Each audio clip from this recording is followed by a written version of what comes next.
Meron po ba mga bossing ko na nangutang sa inyo at hindi na ito nagbayad? At post ang post siya mga bossing ko, maigi naman ang kanyang pamumuhay. Pero parang feeling ninyo ay talagang walang planong magbayad. Meron ako ituturo sa inyo mga bossing ko para makapagbayad ka agad dyan sa kanyang mga pagkakautang. Pero mga boss, yung tipong talagang alam nyo, nakikita nyo talagang wala talaga mga bossing ko. Pagpasensyahan nyo na muna.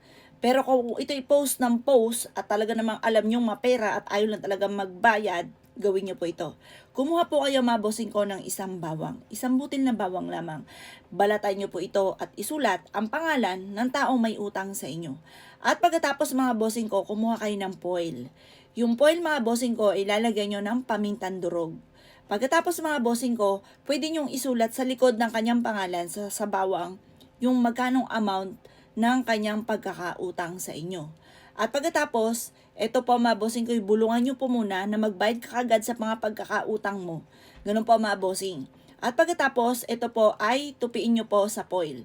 Pag natupi nyo na yan sa foil mga bossing ko, ito po mga boss ay humanap ka ng halimbawa, higaan ninyo na mabigat, yung mga ganun mga bossing ko, or kaya po bangko ninyo, basta yung mga mabibigat, yung sobrang bigat mga bossing. Yun, ang gagawin nyo, ilalagay nyo siya sa ilalim. Halimbawa, ito yung pinakapaan ng higaan. Doon nyo siya ilalagay at hayaan siyang madurog. Yung pa mga bossing ko, makakatulong yan mga bossing ko para ang taong nangutang sa inyo na parang wala ng planong magbayad, magbabayad po yan mga bossing. Magpapasalamat ka sa akin tinuro mga boss. O paano mga bossing? Good luck po sa inyo po lahat.